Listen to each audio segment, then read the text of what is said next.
shit. That's what I'm talking about. Wait! Okay, now, from the beginning. Hit it, boys.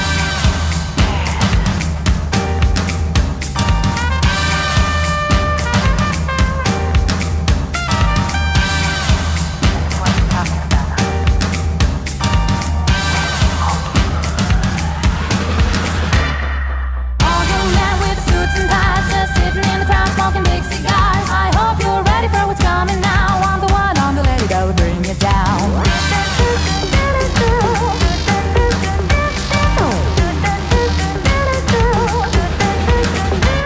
There's a joint on the corner where the big boys play, where the whiskey's running like the river, but they all never come for the booze and bass. I'm the one, I'm the lady that'll rock this place.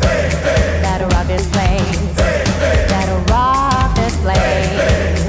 Rock this place. Rock this place. Rock this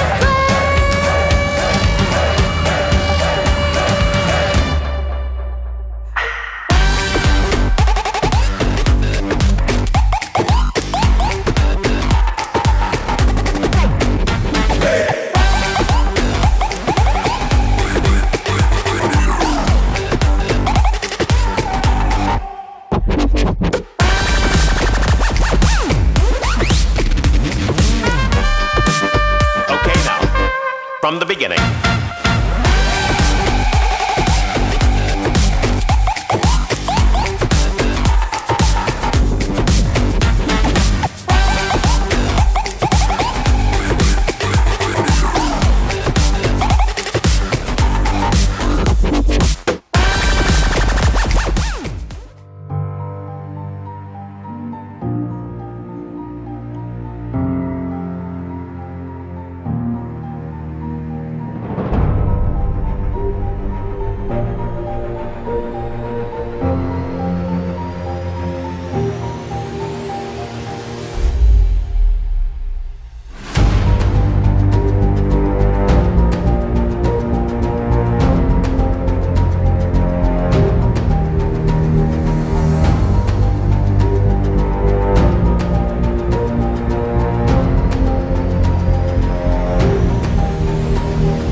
Hello, everyone, and here we are. How you going, Brett? How's things? Hello, good. How you going, Yeah, Riz? Lauren? really good. Everyone seems to be in town today. Daniel is even on the show, so he's come in early. And Bill is here. How you going, Bill? Hello, everybody. So what's in our bags title? Yeah, I was actually just talking with Brett about that. I don't know if I'm going to do that.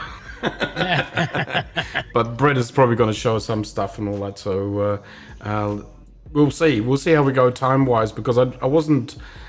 last time I looked, I didn't actually see all the critiques that were actually coming up. And I said to Brett, "Oh, we might have problems with the critiquing side." And now everyone is. We've got something like 11 pictures to go through, Brett. Yeah, they all snuck up on us on the last minute. So yeah, It's just one of those things, you know. Like, it's yes, Sharon, the filters is coming up too. Yes, we are going to have a little bit of a talk about the filters too. Yep. yeah, that's it. Daniel said he was on late last time, so you know, so that's what I meant, Daniel. You're right on time here. You know, like you get to see all the pre-show and everything that's going on. Yep. And Sharon says I don't need to do all hers, but I've already inserted all your pictures, Sharon. So Yep. it's going to be a shocker. Yeah. You asked for photos, you got photos. Well, you know, like, I mean, you can try and put your best pictures in possible. That would be great, Yeah. you know, like your once in a lifetime monumental pictures that everyone sort of wants to have in their life. Yeah, But especially- never mind, we are just still, you know, in our early stages, and before we have 10,000 viewers and, you know, 1,000 entries to the CCs, you know, just keep on putting in pictures. Yep. You know, before we become famous and we've got to sign autographs and all that sort of stuff, you know, and bring out famous calendars and all that sort of, you know, all that rubbish that people put out. Listen, I thought I did. I thought I did. Yeah, so who else have we got here in the show? We've got so just people starting to hoard in, you know, like, I mean, we didn't sort of give it any more notification this time around, and I thought I'd just leave it and just see if people are just waking up to the idea that we actually are on every Sunday night, even though we had a holiday, Brett, you and I. Yep. Yeah, we had a holiday last weekend, and have a look at us, we're all chirpy and happy and all ready to go. And sore. Yeah. Okay, so Yeah. Daniel says he'll add a few images next time. Yeah, go ahead, Daniel. I want to see your images. We'll be doing some stern critiquing. Okay, with no further ado, we'll just go straight into the intro video, and we've got a lot of stuff to talk about. There's going to be things about Canon, things about Sony. Yeah, it's got us bits and pieces. Yeah, and Riss said she's on holidays now. Oh, there you go. Woohoo! Night away. Woohoo. Okay, here comes the intro, guys.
So, hello everyone, and welcome to the show proper.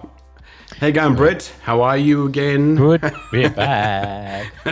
It's not like I haven't seen Brett for a very long time, you know, like we actually went to North Stradbroke Island. If no one has seen the pictures already, I got a little bit sunburnt, you know, like, I mean, I got a bit crispy around my neck. Yeah. Not sure about you, Brett. Bit of windburn. I didn't get burned. Windburn? But windburn. Yeah. Yeah. Mm. Yeah, that's what it probably was. Just Yeah. yeah. I mean, I was expecting. I mean, I had raincoats with me and everything, and stuff to keep me warm. But I was sweating halfway through already. I was just. I had long johns on and everything. It was. I couldn't believe how hot it was over there. Yeah. Yeah, it was like in the tropics. I think we did about 12K walking. I think. Walked 12K. Something like that. Well, there you go. You know, so I mean, I had something like. I mean, I had the 200 to 600 mil G lens on my back. Yeah. A few other lenses, and you weren't much lighter. No. Yourself there. You know, so yeah. Mm. Yeah, I think, yeah. No, I was short. Nearly 10. Guys, let us know if there's any problems with the audio. If one of us is quieter than the other, we can make some adjustments here. And we hope the picture is really well. I think I've got the latency is set to very low, so it's almost going to be at the same speed there, Brett. So Yep. there's probably only maybe a few seconds delay. Yes. Yeah, so guys.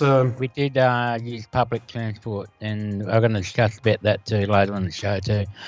So. Oh, you're going to bring that up, are you? Oh my God. Oh. All right, duck and weave. We're going to duck and weave. We might be infected, guys. Just to let you guys all know, we might have it now. So finally, we got it. We tried to avoid it like the pest, but we got it. I hope not. Anyway. Yep. But anyhow. We sound normal. Well, almost. We sound normal. Says Sharon. Really? And Daniel says he's doing a sound check for us, and it sounds all okay. Oh, that's good. Very good. Okay, so what are we going to get into first, Brett? Are we going to do a critique? Are we going to do a small critique here, like a, Yeah, so people. we'll get that over and done with now, I think. Yes. Okay, we're going to throw one into the fire. We must put masks on, says Daniel. Yeah, here in Australia, Daniel, we are not wearing masks. So it's a bit strange here at the moment, and we just got asked to put masks on down in where the infection has flared up Melbourne. again, down in Melbourne. Victoria. So we just don't know what's happening up here, because at the moment we are up in Queensland, and it's got a very low infection rate at the moment. So we're just we're still playing with the idea. That's right. Bring it, says Sharon, and we shall. And Riz says she hasn't caught it. She hasn't caught anything. Working in hospital, you guys are pretty safe. Well, yeah. You can decide yourself. Not that hard, please do. Yeah. Yeah, it's a. It won't be long that we'll be even up here in Queensland, we'll be wearing masks. So Yeah. I mean, the only time I wore a mask, Brett, was when I actually went into the Apple store and they demanded that I wear a mask. So because they I make actually you took a put it on. selfie somewhere of it, a while They back. made you put it on before you went into the Apple store, didn't they? Yeah. So let's get into the critiquing, shall we? Yeah. We'll get this under our belt. Okay, now, was it 2 weeks ago? Lauren put in for critiquing, and she was the only person that actually put in for critiquing 2 weeks ago. So we're catching up to this picture now, right? There we And go. she said, I'll list. I don't even. Is Lauren in? Is she in? Yeah, she's there. Yeah. there. Hello, Lauren. Hello. So she's just said, I'll list my shot, right? From the other night. Actually, don't like it that much, so heave at it. 30 seconds. F2.8 ISO 3200 Tamron 17 to 28 17 mil on the A7R3. Milky Way is not as detailed as I would like it to be. Yeah. I'm going to leave this Astro up to you, Brett, because I'm not an Astro shooter. Yeah. But it seems fairly lit up, and there's the yeah. Just what do you think about this picture? I actually quite like it. It's different to all the others that you normally see, because a lot of people would really be shooting in. I mean, they'll go out outside the cities and that, and they go west, and they'll go into the darker areas where there's no light pollution. Now, Lauren's combined the light pollution. Is that a bit of is that sun going down too, Lauren? But Yeah, it looks like sunset to me, doesn't it? yeah, it looks like either sunset. Yeah, till I can see if it's a sunset. But in it, it's a nice combination. Whether it's sunset, sunrise, then she's got some sort of light pollution. All light pollution, she's saying. There you go. Around Melbourne. So there you go. I do actually like it because it's different.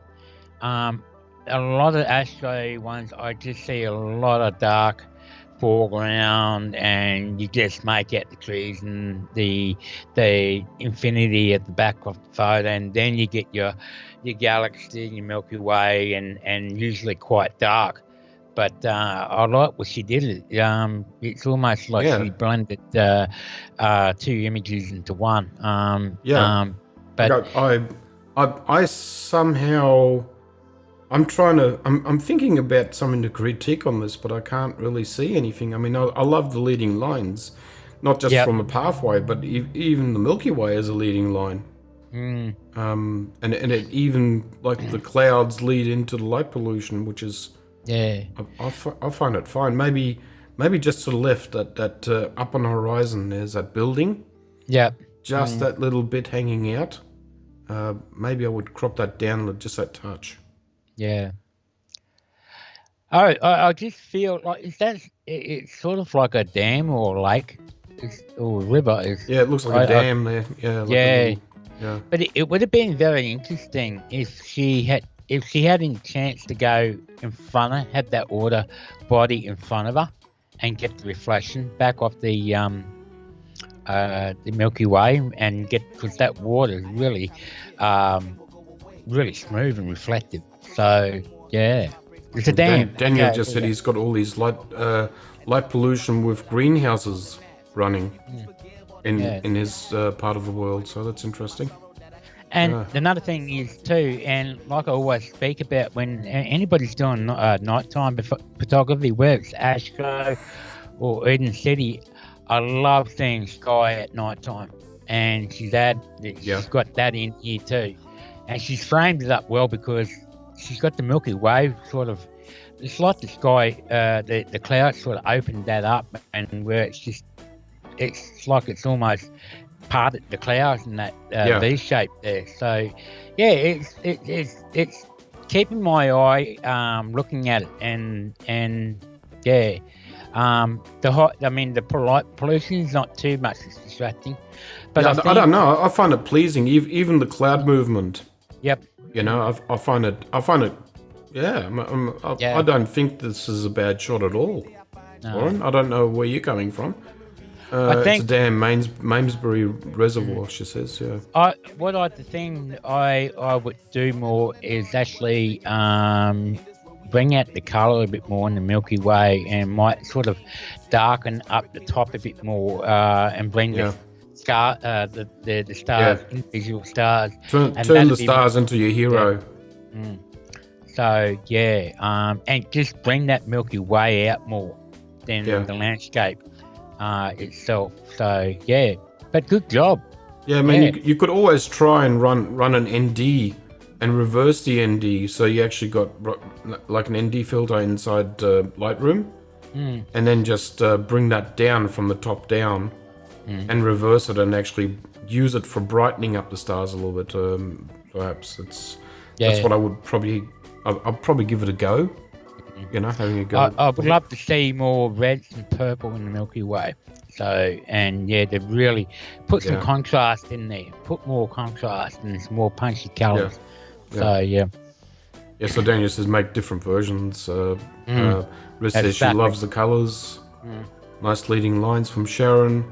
Yeah, look, look, you're getting showered here, Lauren. So, you know, we're no good at giving you any advice. You'd taken a great picture. I probably would have done something similar. Yeah. So, and we'll move on. This is Next one. Sharon Burr's picture. She shot this with her A9, and I know Sharon is at it, you know, like wanting to learn so much about the cameras and lens, and she's keeps on buying new gear constantly. So the 100 to 400 lens at 250mm cropped at f5.6 1/500ths of a second, ISO 2000. Yeah. Yeah, and this is a Nice. small bird, so 1/500ths of a second was a little bit too slow. It should have been a faster shutter speed. So you might have to, at a cost of your ISO, you must crank up your shutter, your shutter speed a bit more. Yeah. Yeah. Now, this bird looks like it's either just landing, because the wings is sort of closed up. You fold it back, so yeah. I if it was landing, I think if you're on an A9, I'm pretty sure she would have got where the bird is actually coming to land and the wings are out. But then again, if the wings were out, you might not see in the face. So I'm just reading. Sharon is saying that the images that bird is smaller than a sparrow. So if you got a small bird like that, you should be around be a finch. between. Sorry. Be a finch. So Yeah, so you should be around 3,000ths of a second, or even 4,000ths of a second. Yep. And you got to play management with your ISO then. But look, it is what it. I'm just finding it strange that it's just coming in for the land, but it's got its wings already collapsed. Yeah. You know, which Maybe 2 frames beforehand, if the wings were sort of like starting to retract back, might be in a better image. It just looks awkward that the wing's not out. It's like it's just standing there and it's about to fall backwards. Hang on, Scott. Scott Morris has just rung in.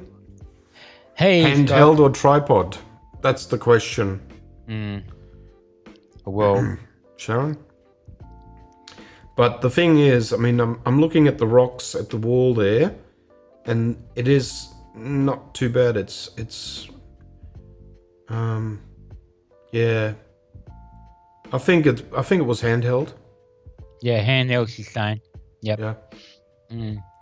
Yeah, so it's so Sharon, it's a learning curve when it comes to birding, and you want to get these amazing pictures. You found a bit of a difference in color in the background. I mean, shooting birds into the sky and you're always getting blue light as a background is not very pleasing for birding. And you got to watch out for distractions because you always want to highlight the bird. But and it just seems to me like you're a little bit behind the bird. Yeah. Instead of to the side of the bird. I always want to keep on crouching over a little bit, you know, just to try and get in front of that bird a little bit here in this picture. I suppose in a way, I think she's trying to show that the bird is actually landing at the front of its home on the entrance. So we get to see why that bird is there. I suppose there's a bit of a blockage there with the dirt is, and if you went any further, you might lose the vision of the entrance of the bird. So it's really, really tricky. It's not. Look, I can tell you one thing now with birding. It's no easy thing to photograph birds. We had to go at it yesterday. Yeah, we keep missing the ice blades on the Stratty, Yep. and just when you think you're ready, it's gone, and you got to be really ready for it. Yeah, So, I had a very frustrating time. I was always with the, I had the 24mm on my camera when an Osprey was flying past instead of my 200 and 600. So it was hair-raisingly crazy. Yeah, so it's it's a learning curve. You just but keep at it. we weren't really there for birding most of the day, so we were there No. getting different sort of shots. But Oh, we had whales, we had turtles, ocean turtles. Dolphin. There was dolphins. A lot of wildlife. You know, so Yep. it was quite unique. You're gonna probably see it over the next few weeks when we put up pictures of Yep. what we actually saw there.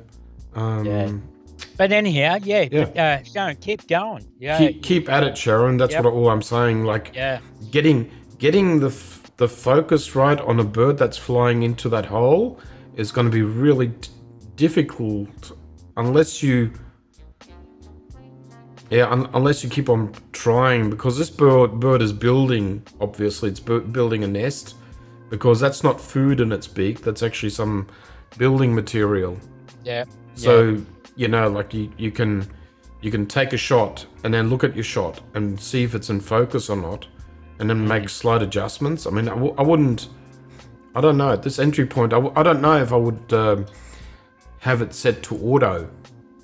It's just really that flight in for that bird will be so fast. It's very very difficult to capture. So you would have to refocus and leave it on manual and just wait at that entrance until this bird comes flying in and then get it. And then, like what Brett said, maybe 2 frames earlier, the wings would have been out and it would have been more pleasing as well. Yep. Yeah. Because at the moment, this image is just really showing the bird. It looked like it's standing on there and it's falling back. Freaking hard, Mark. And but we know where you're coming from there, Sean. It's plenty of patience and time's taking to just stay in one spot and try it out, and then if it's not working, try a different way, and then maybe with your set up a different focus system to I can't really see it on my end how I mean you would have to really get, I mean, if you're doing focusing, and Daniel said, is it A9? Yes, it is an A9, Daniel, and 20 frames and hope. It's I mean, seeing the bird flying in and using tracking on the A9 and then tracking the bird all the way in, maybe it's either way it's going to be difficult because it's such a small bird. It flies it's so quick.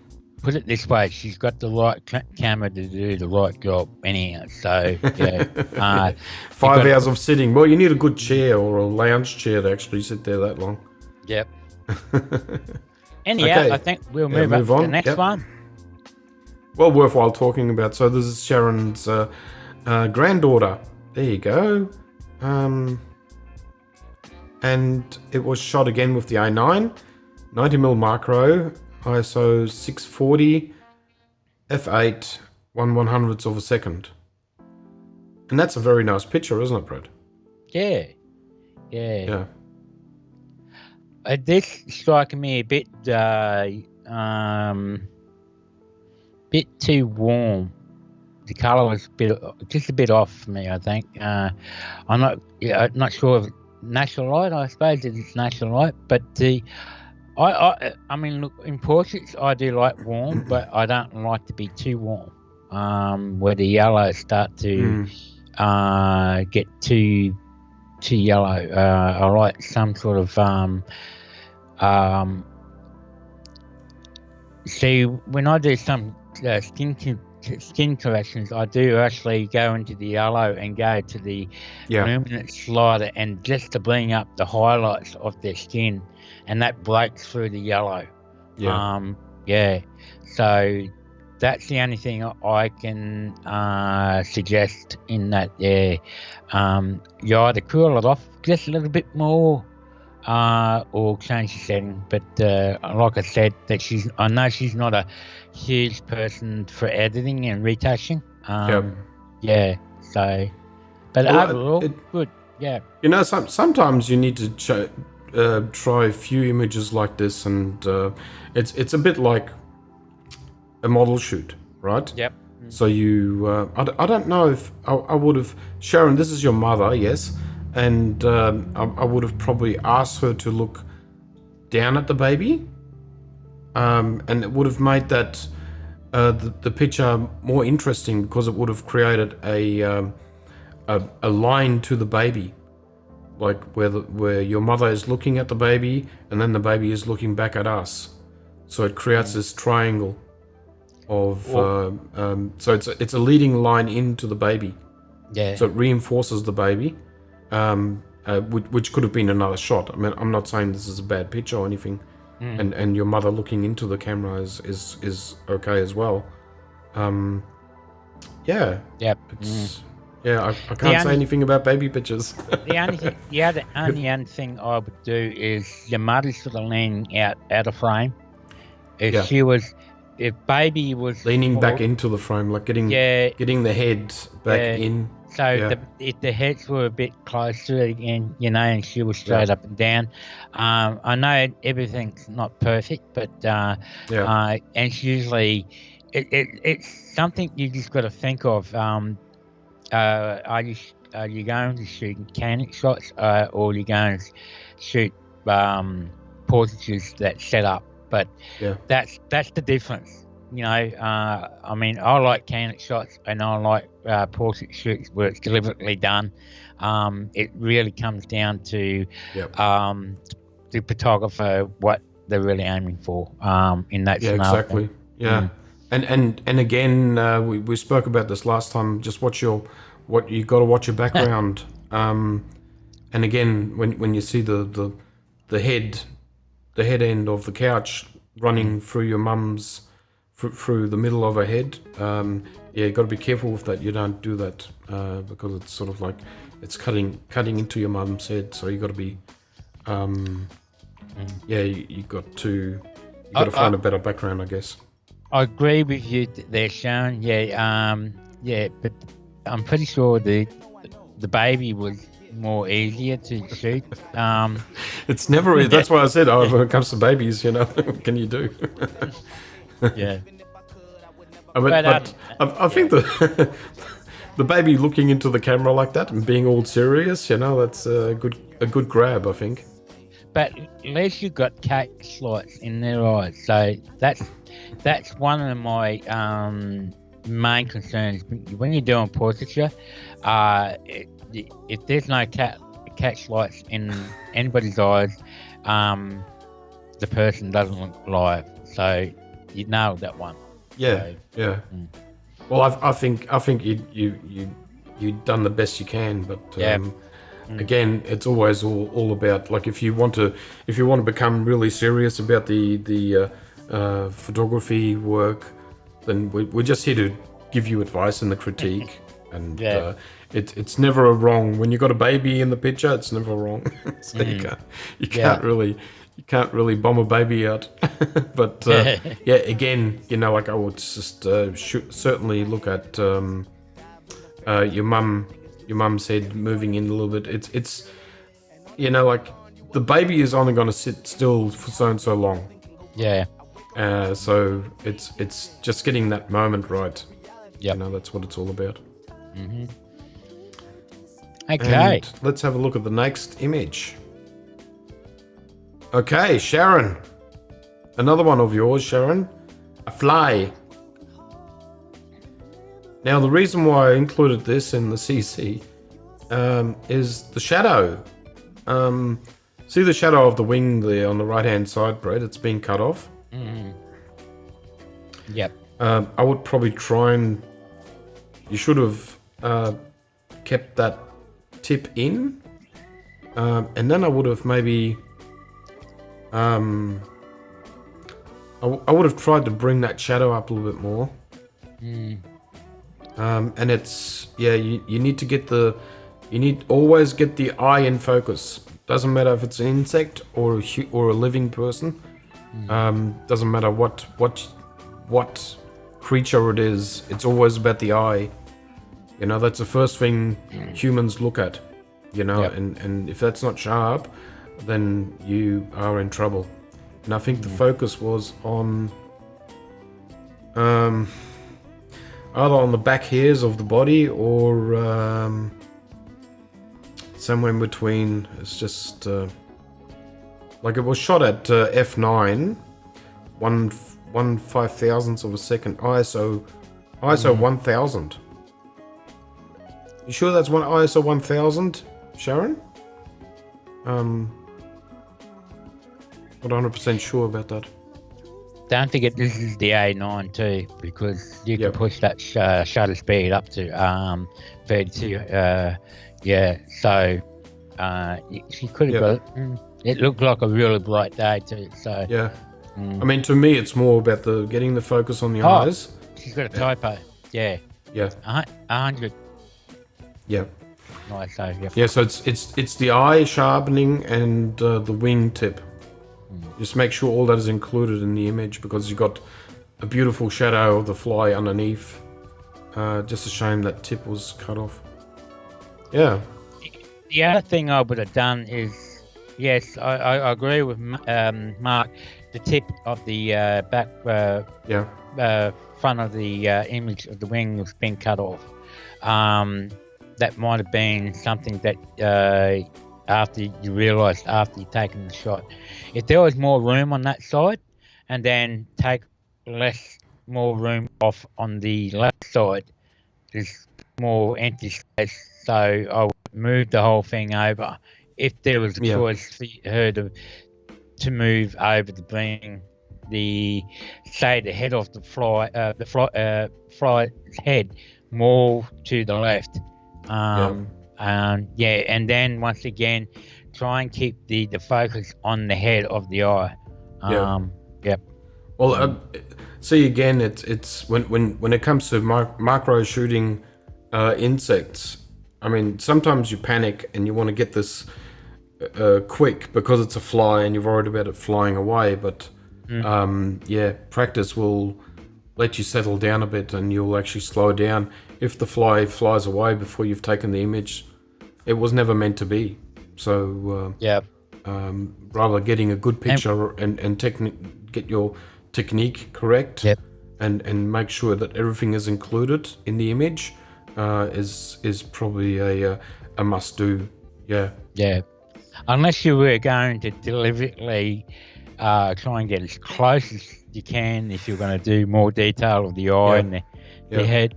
But I do like the shadow underneath and everything. So very difficult to do, says Sharon as well. Yeah, and I agree.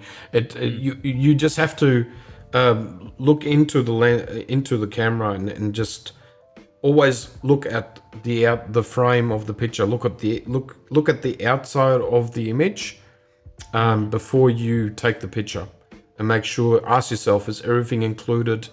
Are things that I don't want out of the frame? You know, just got to keep on, doing these checks, these mental checks going through your head when you do it all. Just make sure that your shadows are right and all that. And Daniel just brought up maybe a higher f-stop and maybe using flash. And so that's always the trick of actually maybe thinking about having a macro flash system as well, if you want to get into that kind of gear there, Sharon. Yeah. Okay, we'll just move on to the next picture, though. Okay, and this is Sharon's again, and okay, so posting this one because this shot got the most likes on my personal page of the dozen or so shots I took. I'm interested to get to you guys. Okay, so she wants us to look at this and give her hell. Okay, so you have a go at this, Brett, please. Actually, this one is quite interesting, really. Actually, I can tell straight up the bird is actually just taken off from the the entrance of the birds. Yeah. And I do like the idea that she's left this room in front of it and below it, because it's telling me Sharon did that for a reason. It's obviously the bird's not flying straight out and up.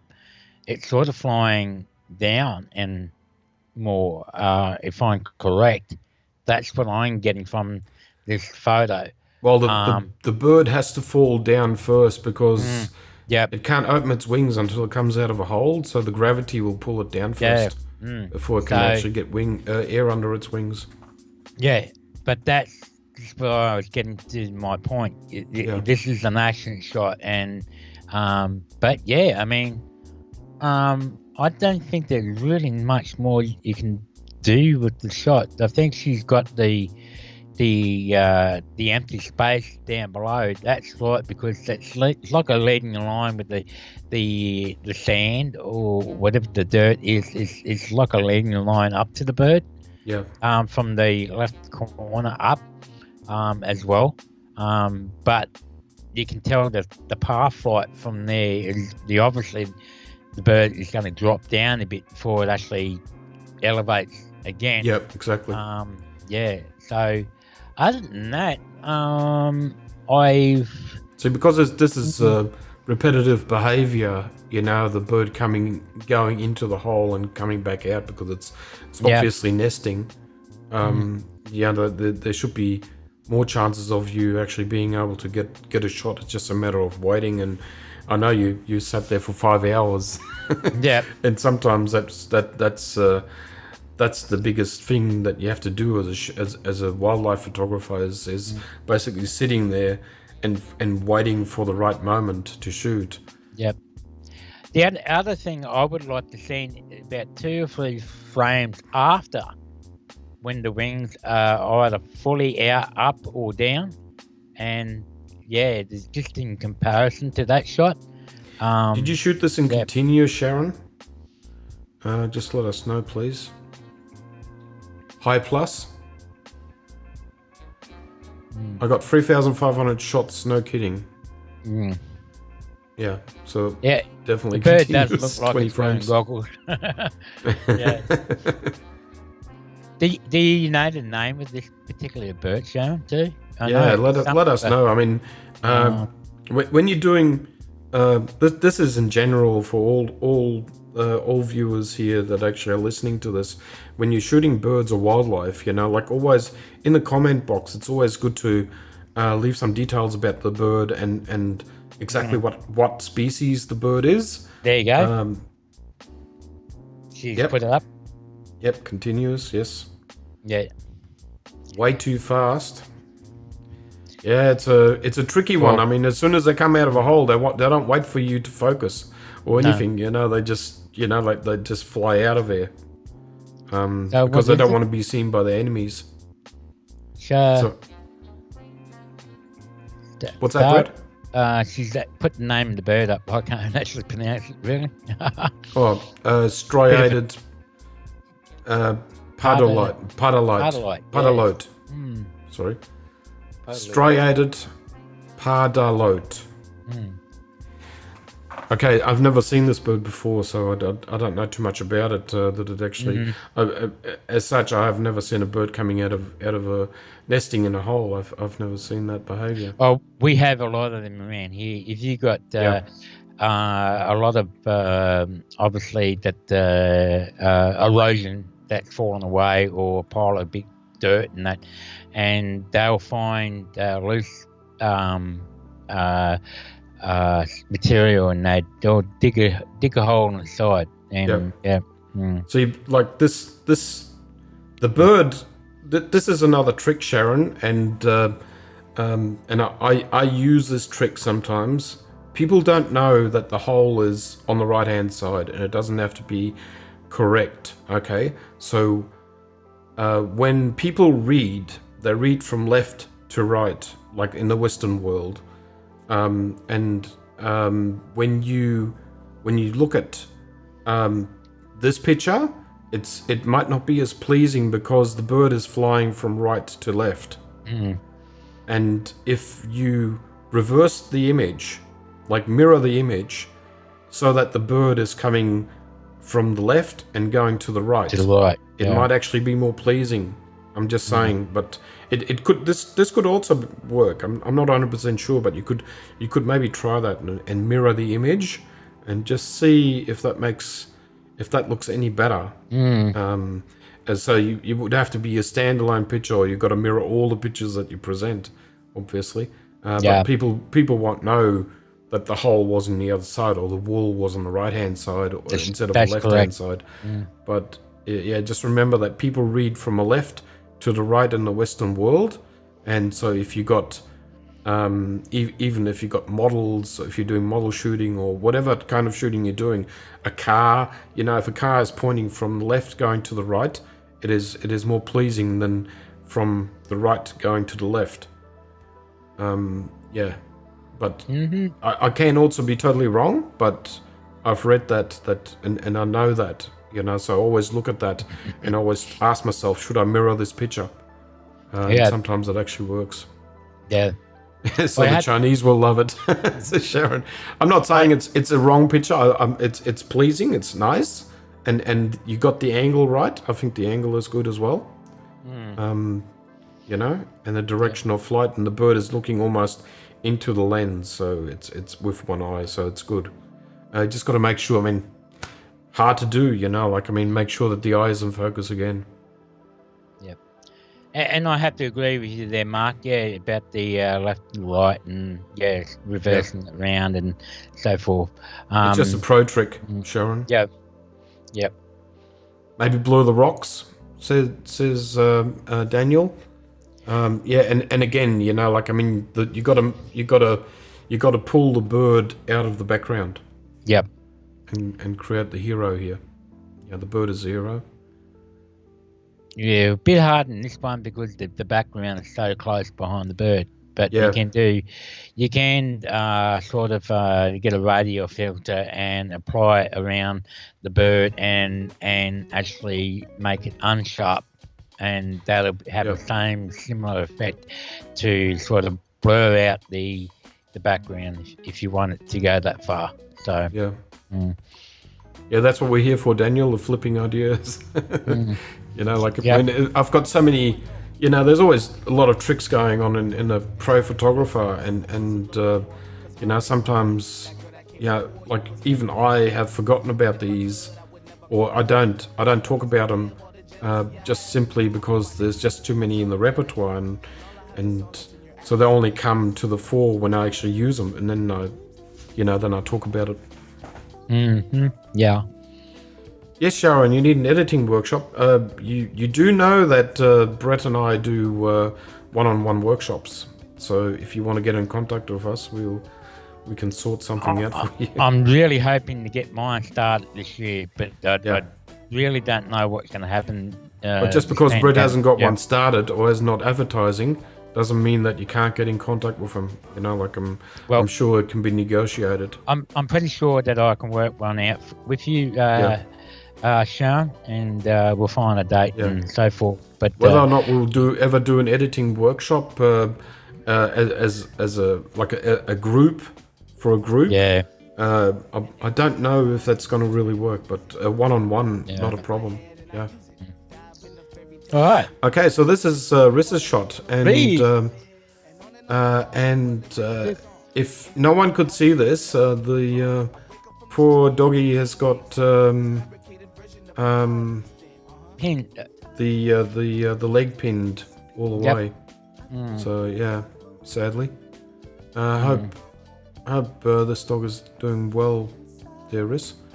Okay, so it's shot with the A99 and at 1/1250th of a second, f1.4 ISO 100 with the Sigma 85mm, which is Riss's favorite lens, I know. And Daniel picked it well, lens. I would have maybe included. I know at that moment you probably couldn't really think too much about the pause and all. I probably would have tried including the front paws. The rear paws wouldn't have been any problem, but always never cut off on the joint. So when you actually cut a human's hand off, if you cut the joint off, right in the joint, that's a no-no. So you've got to make sure that is included. And at this stage, I mean, you could have gone over. I know I can just see the tip of Oliver's hat, and even if you would have included that would have been okay. Yeah, what do you think, Brett?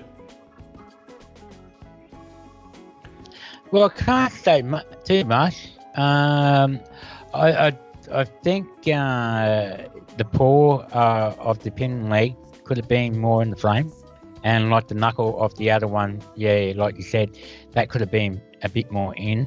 Other than that, yeah, probably raise, drop the whole image down, and more of Oliver in the frame as well. Yeah, well, I like the concerned, I like the concerned Oliver, showing concern there and all that, so it actually brings it all more to the, the pain and suffering is real, and it just sort of like it tells a good story. I don't mind this picture. Yeah. I'm not sure where the focus was, if it's on Oliver or the dog. Yeah, I'm not on that. I think you missed focus just a tad, maybe, and I think it's on Oliver's fingers. Yeah. But that's always a problem if you're shooting this kind of image wide open. What is it, 1.4? Yeah. Yep. So maybe just throttle it back a little bit. If you go to 2.8, you're in a safer mode where you will actually get a sharper image, and you even if you miss it slightly, you'll still get it in sharpness. She's saying it's on the eyes of the pup. Yeah, I'm just finding it hard to what I'm seeing on the screen here. That it is focused. Yeah, it looks very. Overall, the whole photo looks soft. And like I would have stopped down probably down to 2 or 2.8. Yeah. Yeah, Daniel said 2.8, and he likes the idea of the caring aspect of, and it does tell the story. And Scott says when you involve emotionally, good shot, Riz. Yeah, exactly. So it's just very hard for critiquing to happen when this dog has got the injury and you are there just document if it's you're documenting it in a way and you're not thinking about this pleasing picture, so well done. Yep, and and once again, I'll just say it all again.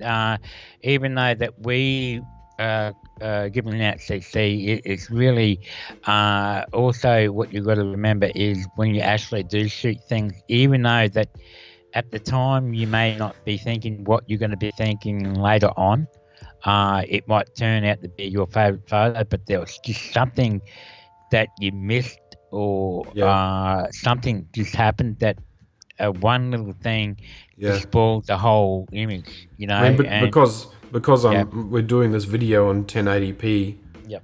And these are I've put this through PDF, so these are PDF lifted pictures off Facebook. So you're not gonna see the actual image in all its glory and sharpness, obviously. So it's sometimes hard for us to know. And Riz was saying the sharpness it was on the eye. Right. Okay. So there we go. Yeah. Okay, so there's another picture of Riz. And I think this one made it in the magazine, and she absolutely wants to know what we think about this picture, right? I do quite like this one. And this was shot again at f2.8, 30mm 2.8 macro, ISO 100 at 30mm. Okay, so we love light, Riz. I don't know what there is bad to say about it. I'm not 100% sure if that blue spot. I think it takes away. It makes me look at the blue dot. Yeah. rather than at the. I don't know if you want to try that, Riz, and see if you remove it, what that image looks like. Yeah. Yeah, it's lens reflection. Yeah. Yep, and you can see the little radius blur below it on the left hand side there in the bottom. Yep. Yeah, you can tell that's the lens flare, and Yeah. then it's obviously bouncing back inside and out of the lens back to the sensor. So yeah, I do like these little rays on the right hand side down below. It's like sunlight just sort of raising sun streaks. Yeah, the streaks. I don't mind any of that. It's just that blue. The blue one, the blue reflection there. I mean, everything else is pleasing. It's just that one dot.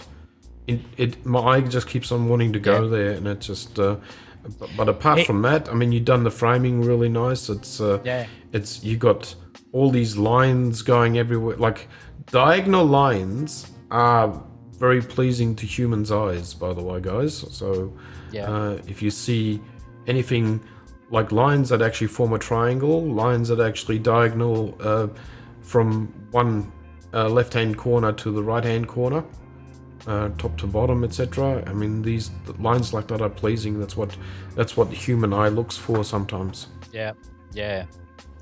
But yeah, don't let that blue dot worry, because in Lightroom you just get the healing brush out. That'll remove it really quick.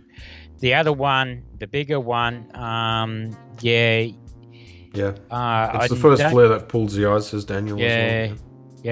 It'll be a bit more trickier because you've got to actually expand your brush. But this made the front, the cover or something like that for the this was a winner. That. So so it goes to show you, like I wouldn't have let it through. You wanted to hear it, Riz. There you go. But no, it's just that blue dot. If anything, that's the only thing that I would critique about this picture. Because in my mind. But I don't know about you, Brett. Well, I've always said that the brightest part of the image, of any image, is where your eye is going to go straight up. All right, but in this image, there's a lot of light in this image on the top part, running down to the bottom on the right side. But when you don't look take our critique for certain risks, by the way. Same with all the other people that have given us pictures to CC. This is just our view of the images. Okay, so. If you like it, leave it in. Like if you think maybe you should try it and see what it looks like. Have a go at it and see what it looks like then. And Jason has come in as well. So hello, Jason. Hey, Jason. I haven't even seen one of your pictures for CCing yet, Jason. So very disappointing with you right now. And you tell me that you're having trouble with the R4, and I would like to see some of these so we can tell you what's going on. So come and see us on the photo walk day. If I'm around, I'll see if we can get something sorted. I was trying hard, says Riz, to not sneeze. Hi, John. I'm allergic to waddle. Okay. How you going, John? John Gatsby is in town, yeah? So, have we got any more? Yeah. We've got. This is the 8th image. We've got another 2 after this. Right, yeah. Sorry, another 3. This is another 3. So. Yep, 3. Let's say 3. I've got. Scott's picture is in here too, Scott. So just hang around. You'll be dealt with. Okay, so this is another one of Riz's pictures, black and white.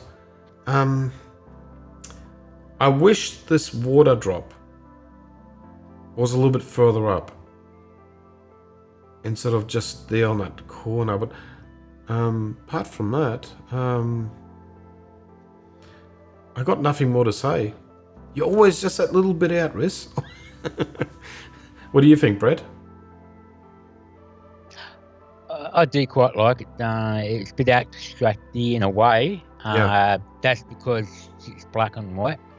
It's not colour. I think colour think I would have liked to seen this image in color, but then again, you got a nice lot of shading, mid-tones and everything. So, and the highlights, and yeah, nice sort of pattern. Yeah, I can't honestly, don't know what I really think of this one, but I'm just trying to. Yeah, see, if I would have had a sprayer, I would have artificially put more water on this Probably. flower, instead of just having the one drop. Because I can't make up my mind if it's wet or someone purposely put that drop there. You know, Yeah. like it's just sort of like a bit unbelievable that there's just one drop. I suppose in an artistic sense, if that leaf with the water drop on it, if that was more brighter and then any part of that image, that would stand out more because it's indicating there's a water droplet. When I first looked at the photo, I didn't actually see the water droplet. It wasn't the first thing that caught my eye. And like I say before, it's the highlights that your eye goes straight to every time. Sorry guys, I can't zoom in Yeah. because it's a PDF, Yeah. so it won't allow me to zoom in. But yeah, maybe just cropping it in a little bit more and just leaving a bit of the left-hand corner is a little bit dark, you know, so it's just maybe on the bottom there. The sprays are really hard. Yes, it's not like if you want one drop. If you want one drop, you've got to use an eye droplet or something like that. Yeah. You know, or a syringe. and it'll take you over and over and over. And it's not the easiest thing to do. Yeah. Mm. Oh, But- well, what is that liquid that you can mix in with water? It's oh god, it's is it glucosin or glucose or something? And you can just basically make Glycerin. that drops. So glycerin, yes, that's Yeah, right. that's it. I was just missing that word. Yeah, and so you can mix that with Vodka. water and just see if you can actually, you can make that stick a little bit better. You know, they will actually stick better to the flower, and you can generate bigger drops as well. Glycerin. Sharon said vodka. Absolutely, try everything. Vodka, but Yeah. I'd drink it rather than trying it. I'm a vodka drinker myself, actually. Okay, we're on the Trust the pharmacy geek. So we've already gone hour into the show, so we've got how many images we got left? Okay, I'm just going to shoot through the images now, and we're just going to speed it up a little, guys. Okay, so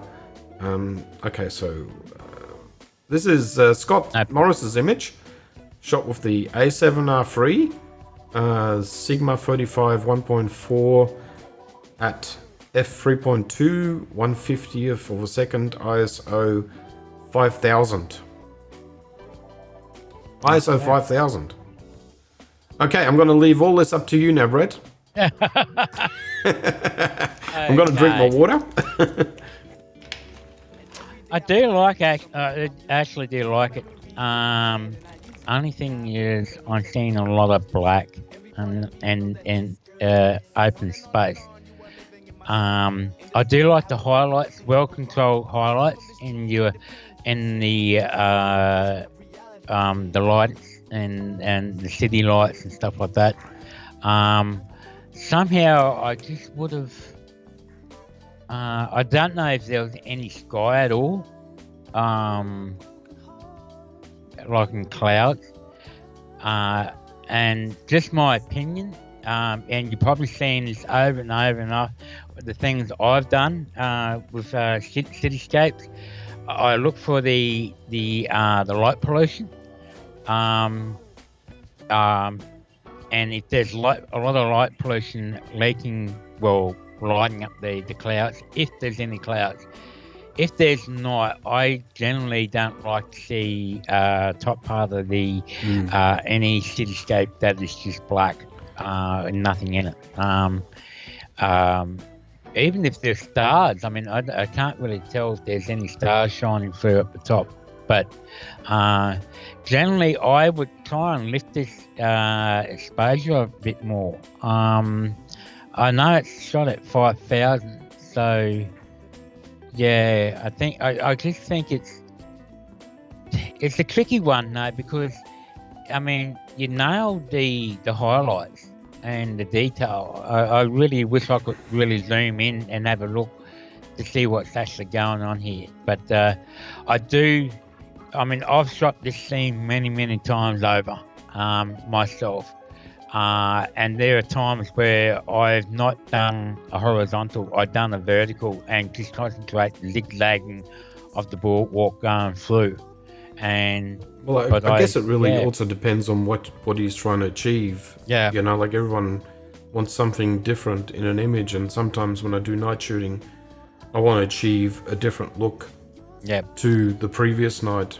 So sometimes it's but I was just sort of questioning the one.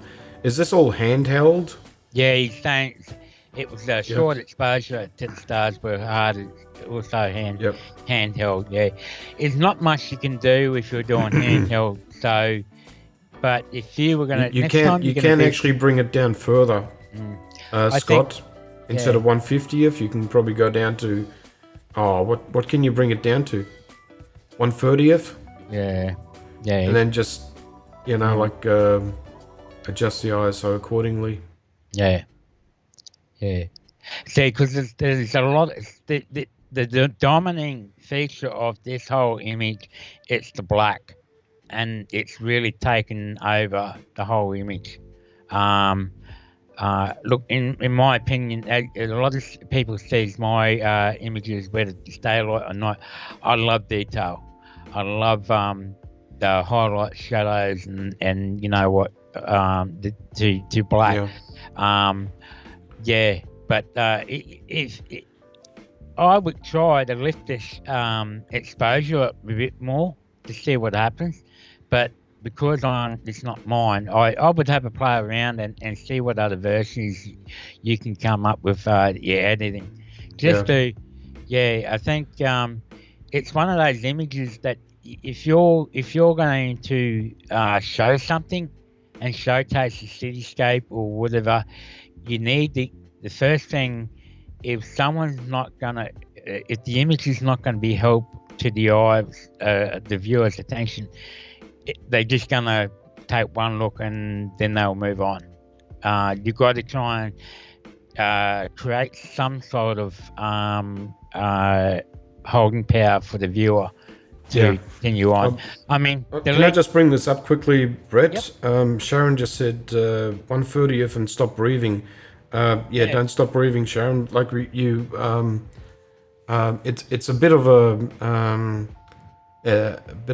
I've never joined the army, but it gets taught by the army of how to use a rifle. For instance, when you shoot, you're supposed to pull the trigger or shoot when your breath is down. Once you've exhausted your breath, and then you bring your breath back up.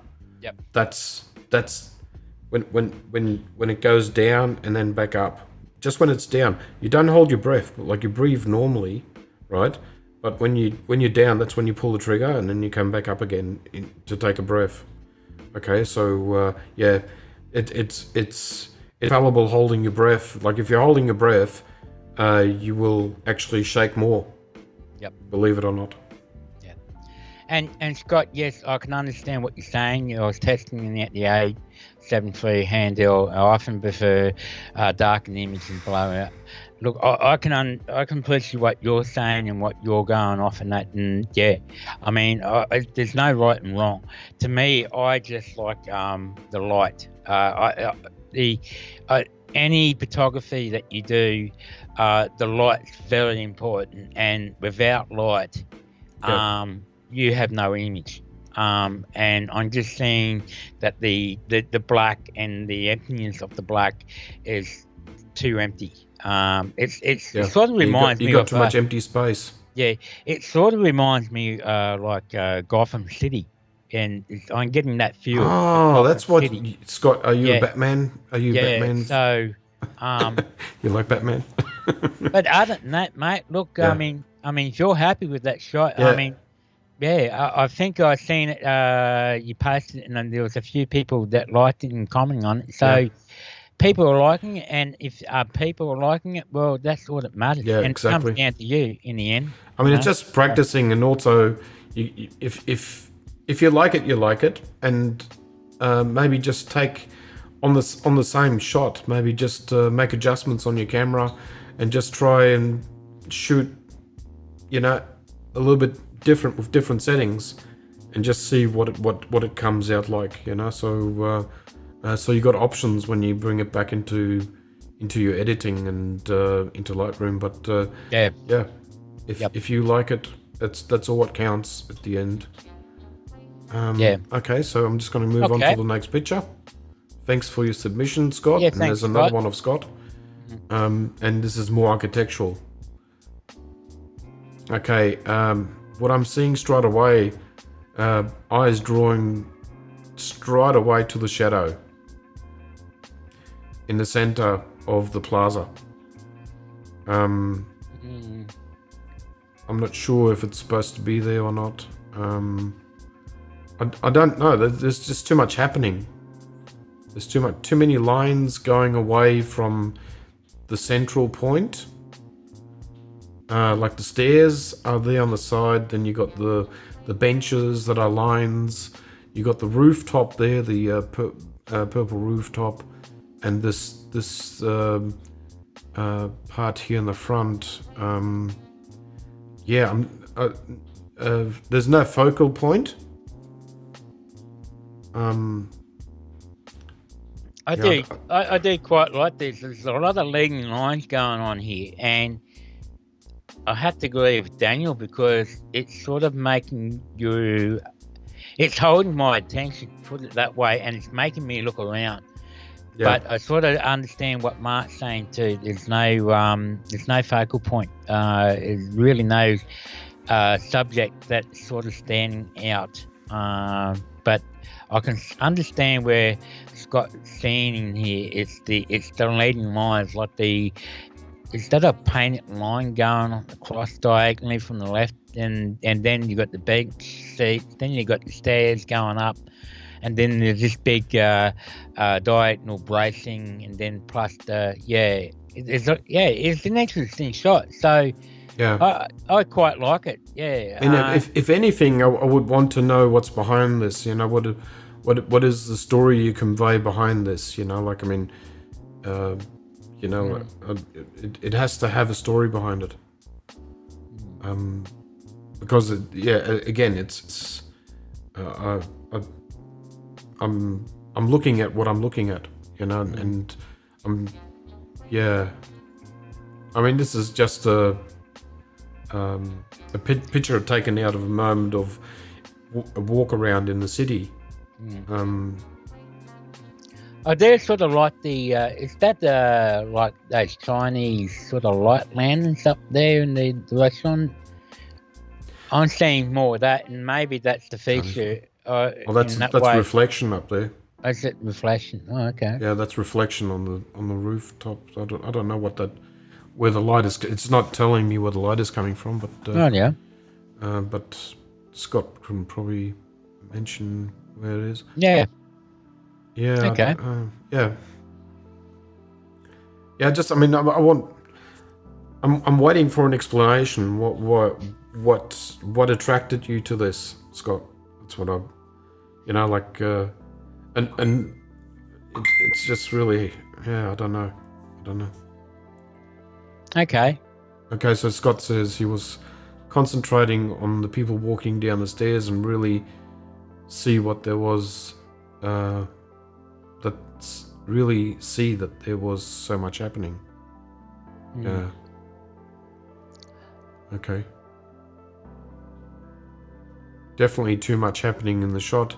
I like the location, but there was too much going on, I think. And that's and sometimes you got to focus on one thing and take the image, and then refocus on another thing and take another image.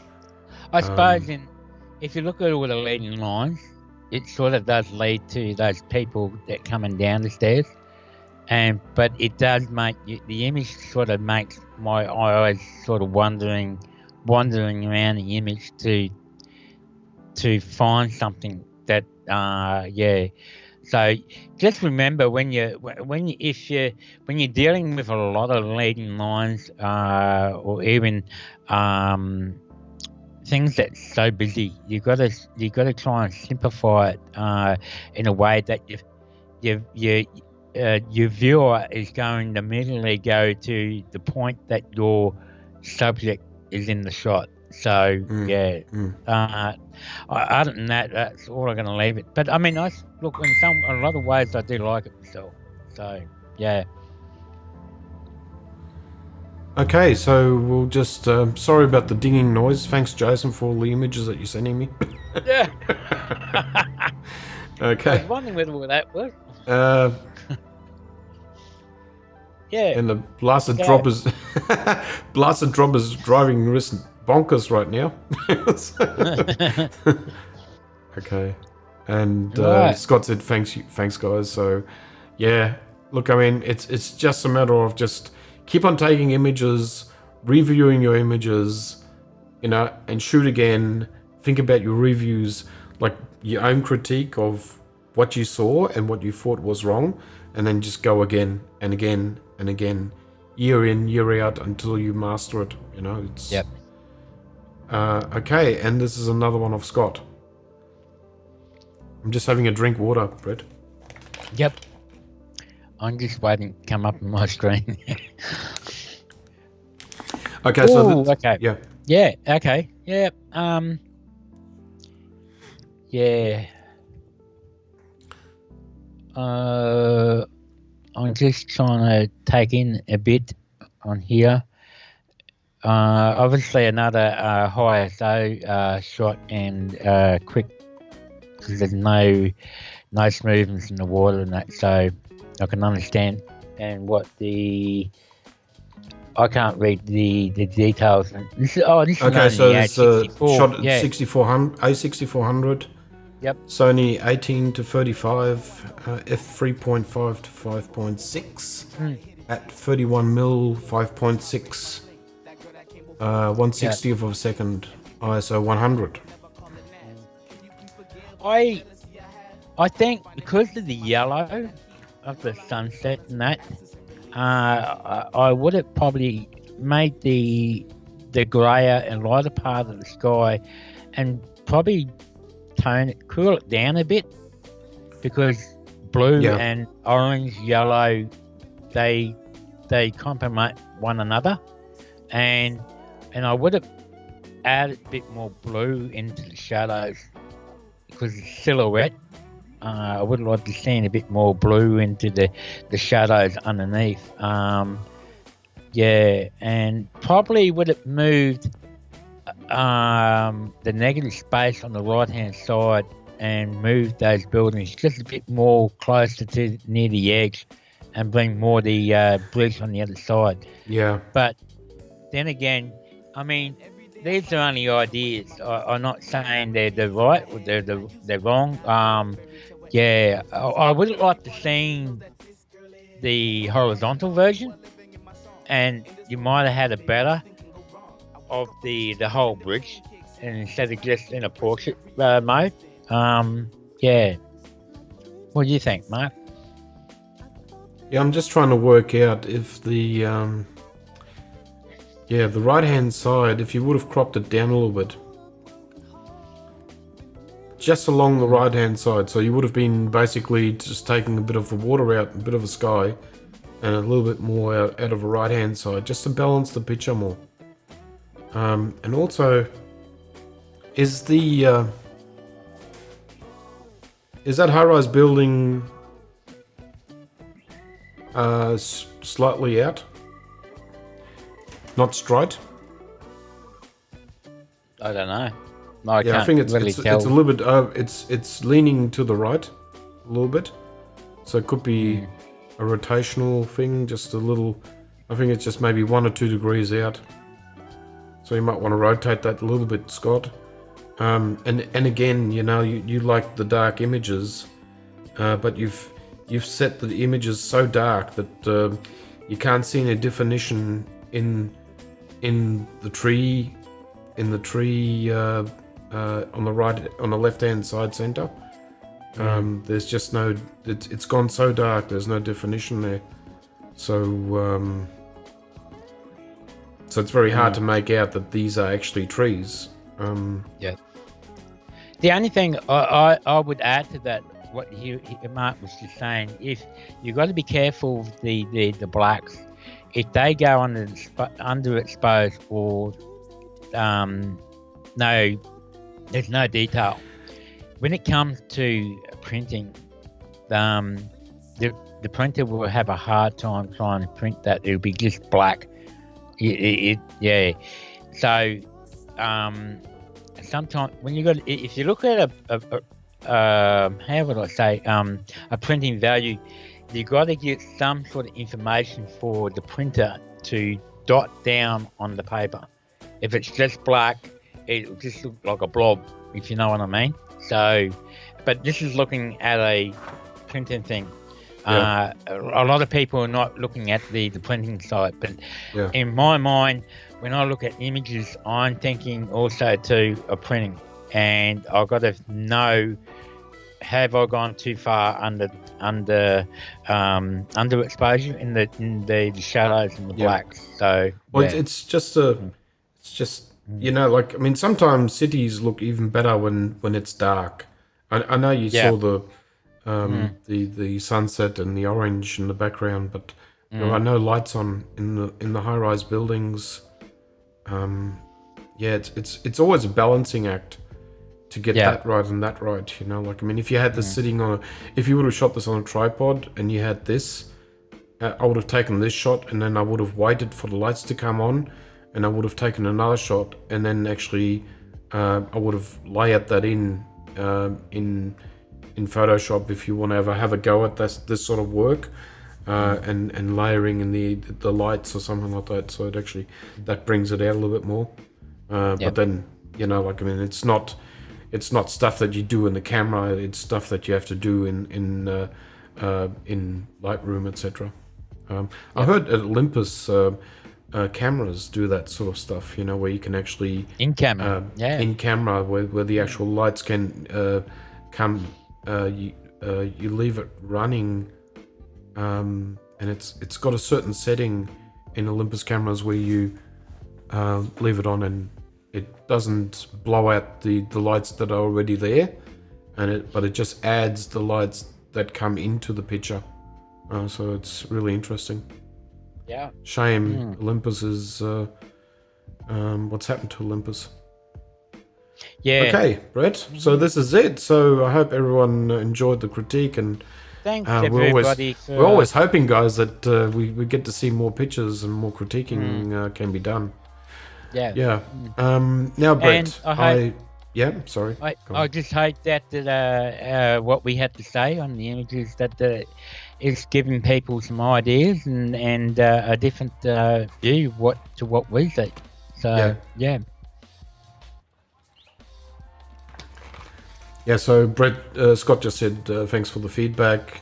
Yep. And so did Riz. I didn't think of more than one shot in layering, but need to think of that more. And same Brett's comments on printing. Thanks. Yep.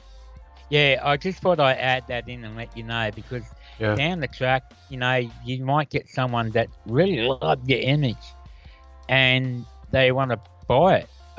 Next thing you've got to think, well, how are they going to buy your image? Are they going to just buy a digital copy, or would you prefer to print it out for them and give them a printed hard copy? So, but when it comes to printing, it comes differently. You've got to think differently. And look, I mean, I don't know about you, Brett, but I mean, we both came from the school of hard knocks. Yep. I think that I've always been critiqued when I was younger, and I mean, all the way into my 40s and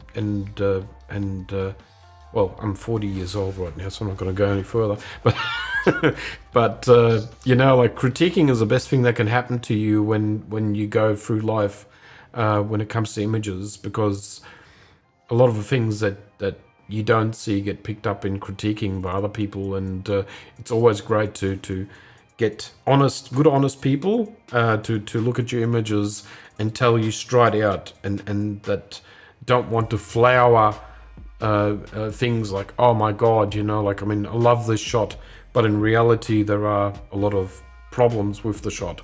So and you want to know that. It's simple as improving yourself by knowledge and learning from your mistakes. But if you don't see your mistakes and someone else sees your mistakes, it's always, you can only always see that as a, stop it, Jason. You can only see it as a bonus, in my mind, So Yeah. I'm gonna, I just got to silence this one. There you go. Okay, so now, Brett, we've got some news, obviously, and let's just hop straight into it. And boom, there it is. There is the elephant in the room. Okay, so the for anyone that's actually been sleeping under a rock, Sony has brought out the 12 to 24 mil GM 2.8 lens. Now, Brett, the let's just get this off our backs here straight away, and we're going to reveal the price. It's $5,499 Australian, and what is it, US? 3,000. $3,000 US. Just a bit over 3,000. Yep. And Daniel probably has got the euro price, but anyway, it is not a enthusiast lens. It's more professional lens, obviously, just because of the price. And it's as much as this lens looks heavy, Brett, it is actually not that heavy. I've got some specs, etc. Okay, so this is the other side, and you might have seen this, Brett. I don't know if anyone has spoken about this, but it's actually only got, I should bring this picture up again. It's only got one custom button instead of two or three on previous lenses, GM lenses. It's only got the one on one side. So I'm just going to bring up the spec sheet, and in the spec sheet you'll see the weight is 847 grams. Yep. The diameter is it's only slightly bigger than the 12 to 24, which is 97.6 by 137 mil. Of course, it's an E-mount lens, 35 mil full frame. Guys, so there is no way of mounting filters or screw. There's no screw-on lip for the front filter, so you can't screw a filter onto the front. You need a special NISI device to actually fit that. Yeah, you need a NISI ND filter to cover that over that lens. Yeah. But it does. You can buy the gels to cut out. I'm going to bring that up now. Yep. And okay, so guys, this is the stencil that the lens comes with. That clear bit there on the right hand side, and they're for ND filters, and you fit them onto the rear of the lens. So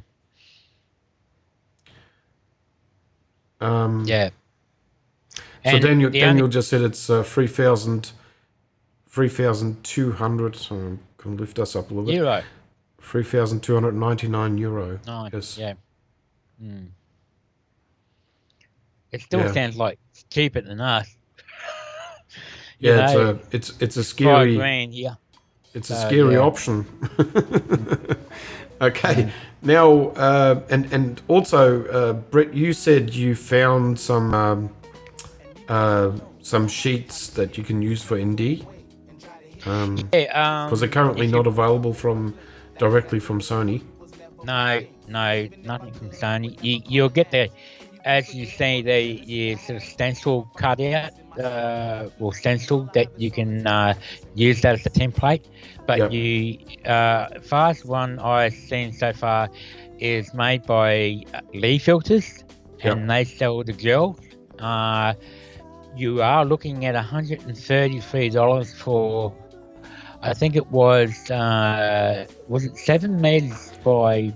Yeah, I mean it's a bit difficult to actually get ND sheets that you can actually cut out and use as a gel. So you can only buy them in a roll. So as far as what I can see, so I would definitely ask Sony Australia if you're after this lens and you bought a lens, maybe get in contact with Sony Australia to find out where you can find a proper gel material for usage for this lens. I've been told by Sony Australia, no, you've just got to Google it up, and the first one that will come up will be Nissi.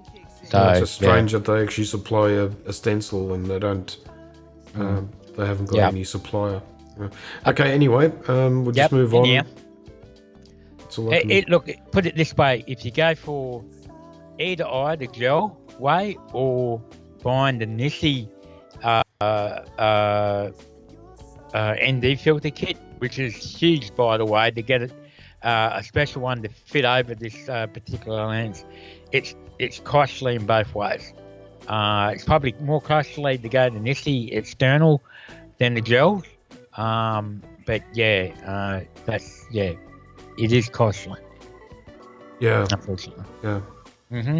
Daniel has just asked what we think about the Revering clip-on new Kickstarter thing. Don't know. Never Have heard you heard about this? No, I haven't. Sorry. I have to look that up, Daniel, and maybe you can explain to us what that exactly is. I haven't seen that yet. Yeah, and John gets it Daniel is 5,000. It's 5,400 AU. Lauren backed whatever that product is, that Kickstarter product. So okay. Interesting. Okay, so now the lens is obviously a fluorine front element coating. And repels water, oil, and contaminants, easy to wipe off. Oh, actually, hang on, Mark. Yes, I know what you're talking about. Yes, I've heard it, and I've seen reviews by other guys. Nick Page did a review, and you will get you will see the you get a venting on round of it. You actually see the edge of it getting in the way. So okay, really, some vignetting. Yeah, because the thickness of that thing, because it's got an iris like the inside your lens, and it was working like that. Now I know. Yeah. Yeah. It just occurred to me now that that's the Yep. So one filter will do it all. Yeah. Yep. And because it's so thick, that's why you can see in the corners of the images when you go out really wide, say 16 over or under. Yeah, over. Yep. 16. So it's a variable step ring. Yeah. Yep. There you go. So I just thought I'd let you know. Yeah, I haven't looked it up. I don't know too much about it, and I can't really comment too much about something. I mean, I usually do not like commenting too much about stuff that I don't own, or I don't know facts about. You know, that's all what it is. But the only reason why I brought that up because that's what I've been. That's what I've seen. What people have been saying, but I haven't tried it myself either. Yeah, so. I'm just going to keep going with this lens quickly, and I'll just tell everyone that it's got it's moisture resistant. So again, we can't just throw it in a pool and hope that it's going to be okay. But it's got plenty of sealing in it, so it's actually moisture resistant and like what a good lens would be. and you would expect that out of a $5,000 lens for sure. Now the front glass is probably what everyone has been talking about when it comes down to this actual lens, and it's a new design and a new it's called an XA, an extreme spherical element, and it's the largest that's ever been made. So it's very very difficult to Very produce, complicated. apparently. It's a very complicated to make. unit. So that's the only lens that's actually got it in that size. There are other lenses that have actually got it, but yeah, just not not in that size. And that's the reason for the such a hefty price, is that not just that lens element, the XA by itself, but it's got 4 linear motors to move all that glass at pretty much the same speed as the 135 can. So, Yeah. So overall, I mean, it's a nice lens to have, but I think Sony needs to file on their prices. But that's just me saying it out loud, guys. So there we have it. There's the lens again. And if someone has got deep pockets, Jason, this could be your next lens. And I'm willing to try it out for you.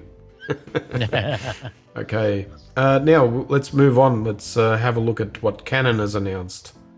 And guys, I'll be very gentle about Canon, and I'm not gonna bag Canon or Nikon or any other manufacturer for what they put out. And we're going to obviously talk about the elephant and the burning extremes about this camera by the sounds of it, of what I've been hearing. Okay, so there are obviously 2 bodies that Canon brought out now, and it's the R5, which is the better sensor, or the larger sensor, which is it's a 45 megapixel full frame CMOS sensor with capabilities of 8K, 30p, 4K 120 video. I'm very interested in the 4K 120 Sony, and in body IS up to 8 stops, and can shoot up to a blistering 20 frames per second. In the product launch, we actually got to witness or got to hear about that this camera can be shot at handheld at 2 seconds. So that's quite incredible. But look, I mean, these are all pre-production cameras, and the people that were actually talking about this camera were more or less, like they were Canon shooters, and they were obviously reeled in by Canon to say all the nicest things possible in a product launch, obviously. So we don't know. I've never owned a Canon, to be honest. Oh yes, I did. I had a G. I did have a pocketable Canon camera, but I don't know about you, Brett. But I just never look. I mean, owned a Canon. again, I just want to be factual, and I want to talk about factual stuff. About what is out there and what is new. And yeah, the IBIS seems very interesting on this camera, and obviously this is the R6 that was. This is basically the daughter of the R5, which is a 20 megapixel stills, and it does 20 frames per second. Not as good as the A9 does, but it does 20 frames per second, and 4K 60 movies. And it's got dual cards. Both cameras have got dual card slots finally. So Canon users will rejoice. They'll be very happy about that, I guess. If I had my pick between the R5 and the R6, I think I would go for the R6. Yeah, I think the R6 is going to be more manageable. Yeah. I mean, I'm not. I don't think I would be very interested. I would like to see what the footage would look like on 8K, but I mean, I would be happy with 4K 60. I would be much happier with 4K 120 Sony. So Hey. we don't know. Well, I'm going to bring that up. Actually, we're going to get to that. Look, I don't think really we're not in a era at a time. We really need Not for 8K. 8K. No, we're not 4K. We're not 8K ready. I mean, it's. I did have a drawing, but I didn't have it ready for the show to actually show people what the difference is between 4K video recording and 8K video recording. But in a nutshell, 4K is basically, just imagine a picture of a 4K, right? And if you put 8K, you layer 8K over it, you will have, like, the 4K will be only a quarter the size of what 8K is. It's not double. 4K to 8K is not doubling. It's quadrupling. Okay, and you can just imagine the file sizes that 8K would chew up, and you would have to have a very powerful computer to even process video. Full stop. So you would have to update everything: your hard drives, your hard drive space, SD cards, or RAID everything will be system. bigger. You need a RAID system or whatever, and a very, very, very powerful computer to even render 8K to even down sampling before. Yes, Jason. The human eye cannot distinguish 4K, 8K. It's been shown before.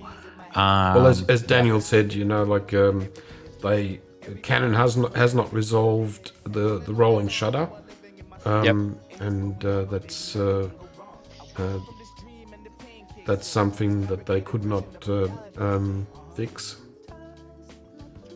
Well, So look, we are still lucky with we've got Sony now. The A7 III, it's shooting 8K, 6K downsampling to a 4K. It's downsampling. Yeah.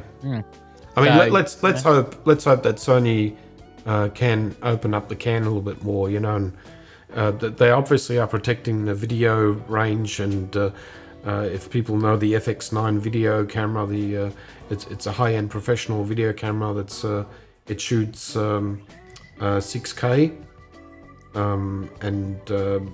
so there has to be some kind of protection going on, because this camera is worth 20,000 Australian dollars.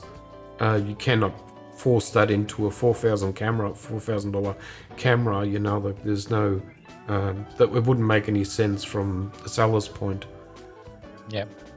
So, but it's interesting of what's actually coming, especially for video files, for people that actually do video shooting, etc. It's it's the very interesting times. And Sharon says she was Nikon before. Never been Canon fan. Oh, look, I mean, stop being fans of camera gear. Shoot whatever you're happy with, but there shouldn't be any animosities against people that shoot with different cameras. Hey, look, I'm not a fan of it. You know what? It's good to see that Canon has come out and brought something out and got innovative. Yeah. That's good. I really felt sad that we lost Olympus, and even though they've been bought out with another company, so I really still like to see all the other cameras sort of compete with who's available right now. So it's true. good, Okay, I'm just gonna run through these few facts. These are facts that Canon has released. Okay, so don't shoot the postman here, But so they are talking about recovery time after a certain amount of time of shooting with the R5 and the R6. So this is for both cameras, right? The R5 can do 8K. And if you shoot 8K 30p, then the standby time occurs at 10 minutes and 20 minutes, and then you got a recordable, like after 10 minutes you got a recordable time of 3 minutes. And okay, I don't quite understand what was actually put up here, so I just hastily grabbed all these footages. But you know, at 4K 60, no crop, you got 10 minutes, and then you got to be 10 minutes in standby time. I mean, it's you can't do this. You can't do this if you're a wedding photographer. How do you not use your camera, or tell the bride and groom that you need them to have a break for 10 minutes so the camera can recover? So it's just a shame that this and also I would like to find out, or would like to know of someone, whether or not there needs to be a recovery time for taking pictures. So if the camera overheats, does that mean you cannot do anything with it? You cannot take pictures? Or is it just that it's won't do video recordings anymore?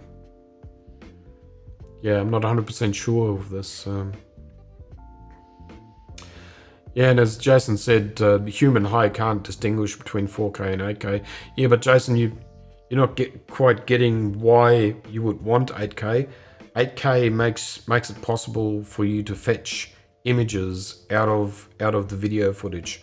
So you almost at 8K you almost don't need to take pictures anymore. You just take video and then fetch the pictures out that you like. Well, so that's true. That's the main reason why. I mean, if once you get to 8K 60, if there is a possibility of having 8K 60 or even 8K 120p, then you almost don't need a camera anymore. So you just need a video camera then, you know, so you can just video everything, video your whole life, and then just take pictures out. So you just pull the pictures out of the video. Yeah. Okay. So Jason says, okay, so Daniel says the concept is about cropping, but with bit rates of 1,500 to 2,600 megabytes. It's crazy, yeah. And agree again with Daniel, but yeah, it's got many reasons for why professional photographers want 8K, but I think at the moment it's a bit of pie in the sky, you know, because it's just too much. You'll need too much processing power, too much storage power, and just your consumable computer will not keep up with it. It's simple as that. I don't even think software right now, consumable software like Final Cut Pro and Adobe, I don't think their software actually keeps up really too well with 8K stuff. You know, it's just mind bending just thinking about it. Okay, so I'm just going to move on. Yep. We've got 8:45. Yeah, I know. Now. Tiring away here. Okay, so Yep. Okay, so in short, we've got 4K 30 frames per second before like 30 minutes, and then it overheats. That's for the Canon cameras. These are all factual. This is all factual coming from Sony, the Canon themselves. Sorry, not Sony. 4K 60 frames per second, 35 minutes before overheating. And then we've got the maximum time before overheating. This is the listing, basically. I'm not going to read it all out. So this is basically if it's a completely cold camera and this starts up, and I'm not talking about when you're outdoors with the camera in summer. Okay, so this must be the times will be more rapid if the camera's already warmed up by natural heat. So yeah, now Canon also brought out some lenses. So this is the 100 to 500, f4.5 to 7.1, which seems okay. You know, I would prefer maybe something even longer. Like I do own the 200 to 600. So yeah, sometimes I wish I had even a longer lens than the 600. So. Yeah. Then there is the. Oh, I didn't bring all the other ones in. Okay, and then we have the F11 lenses, and I didn't gotta say I didn't bring the other lenses in, but this is one of the F11 lenses. Canon brought out the is it a 600mm and an 800mm at F11. So it starts at F11 and goes up from there. And to be able to, and a lot of people probably didn't see that or didn't realize that, to be able to shoot with that camera, you basically have to pull it out. So that You black got to undo section, that. Yep. You got to undo that ring. You got to then turn you've that got to ring. Slide it. Yep. You got to turn a ring, and then you got to unlock it, and then it will slide out that extra, what is it, about 2.5 inches before you can actually take a picture. So I don't know if F11 even works. It just seems like they just want to bring out a lens for the consumer, and it's not meant for it's not meant to be a professional lens, I would say, because I mean, an equivalent 800mm professional lens would be, we're talking about $25,000 Australian, and this lens here, I don't know what price it will be, but it will be substantially lower. So it's interesting that they make it affordable for you to own an 800mm, but it starts at F11, which is bit of an Achilles heel in my mind. And you can actually buy their one-time 1.4 crop converter to standard onto the back of it as well. So yeah. But anyhow, I won't say much about this lens. It's not for me. Yeah, I mean, like Daniel said, you need to wait 10 minutes to record an extra 3 minutes. So I don't know who. I mean, this the 8K falls apart and 4K falls apart when you see these figures. I mean, I know that when I record 4K 30 with my A7R4, it warms up already. I know it warms up, but it doesn't overheat as such. But it just warms up. So you can just imagine what the 4K 60s and I understand that they're the problems, and having a fully enclosed weathertight body without fans or without cooling in them, it's just, I mean, there's no heat dispersion. Anyhow, it is nearly 10 minutes and we're on 2 hours, and we haven't gone through sharing. Oh, look, I mean, we're on a roll now. Okay, so I'm going to just bring up this part here, Brett. Yep. Now, DP Review, about a week and a half ago, they brought this one up, and Mr. Kenji Tanaka from Sony, he's a general manager.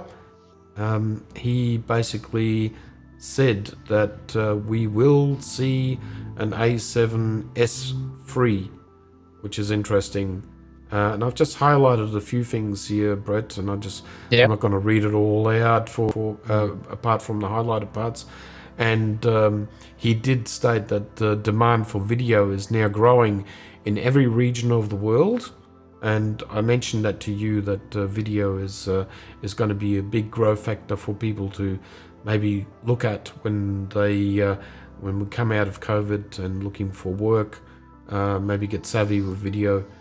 Now the content creator market is expanding rapidly. That was another thing that he said, and then he said that he can confirm that the success of the Alpha S7 S2 will be coming later this summer, which is we are just guessing that's the American summer that he mentioned. And in our winter. Yep. And the S original stood for sensitivity, and he believes that has now changed as well. That it's actually more for what does it stand for? I've got some stuff overlaying my screen. It stands for Supreme.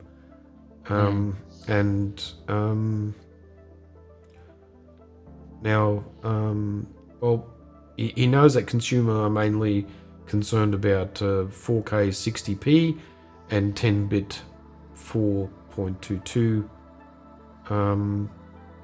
They really would expect that. So, we as he has hinted, like we'll be expecting that. We're aware that there is a certain amount of demand for raw video. If people don't know, if people in this that are listening in, like raw video is basically something that you export to another device that actually can then you can process the colors and everything a lot better, and it'll be so it's basically like exporting raw pictures. At the moment you can't do that really from consumer cameras, the video side. So so raw exporting is being looked at by Sony. We're continuing to evolve to bring the performance of our products to a new level. Okay, so that they are completely aware of what everyone's wishes are and what people have been asking, and they totally are listening to us, and so we are just so we're not falling on deaf ears with Sony when it comes to their products, that's for sure. So the question was also raised if we can get to see stacked CMOS sensors, the technology actually being used, and he was actually saying yes, that's exactly what they'll be looking at. CMOS stacked sensors like in the A9, etc. And that's about it, guys. So this is just something I was going to bring up. Obviously, there's no announcement date or anything like that given. It's just that it's this summer coming. So very interesting. Now I can just bring up just these little tidbits as usual, like a little advertising. we do run workshops, and the reason why they are great, Brett knows this as good as everyone that's been to workshops, is that it brings your learning curve up tenfold, and you're learning something that would have taken Brett and myself and other professional photographers years and years to learn. We learned it the hard way. We hardly got to go to any workshops back then. There was nothing available, or very Daniel. costly. Have a good night. Right, Daniel. Okay, good night. Thanks for hopping in. Yeah. Oh yeah. Yeah. Unfortunately, there's no more news that we have got here, because it's it's just one of these flat days. I mean, I've been trying to find more gear and more stuff for you, but well, have a nice rest until next week, Daniel. And we'll come back twice as hard. Yep. Okay, so we do have one product to show tonight. So yep. Yeah. Just one more thing. Gonna... Our Facebook groups. Yep. Guys, if anyone is in here that has not looked at our Facebook groups, this is we are Brett is the admin for the Sony Alpha Brisbane, and I am the admin for Photographers Collective, and we do welcome people into these groups, and look us up on Facebook, and Okay, Brett, so what do you want to bring up? We're going to talk about the Benro system, ND filters.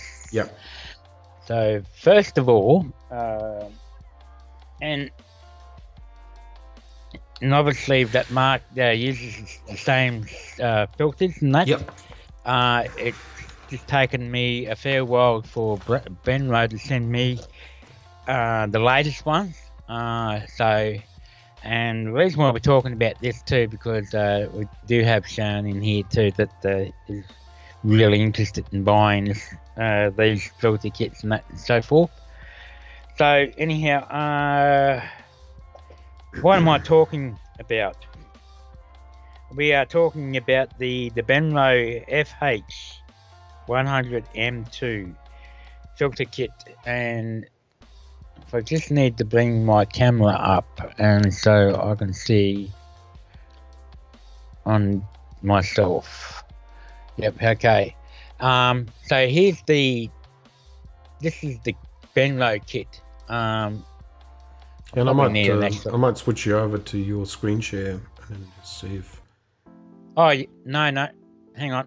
Let me go out. No, of that's that. okay. I'll just fix that up. Yep. Okay, there you go. Right, and here's the filter kit I'm holding in my hands. And you'll see the CPL filter in here as well. If you look on the back, you can see the actual some wheels that control the ND grads, and a locking device here with the lens goes into this little ring here. And up the top we have a little where you can turn this CPL filter. So there's one there and one here. So you've got to be able to access that ND, the CPL filter from the back.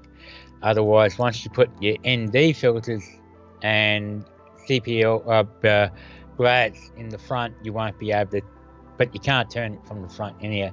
So this has got the CPL filter on the front, which is really, really good.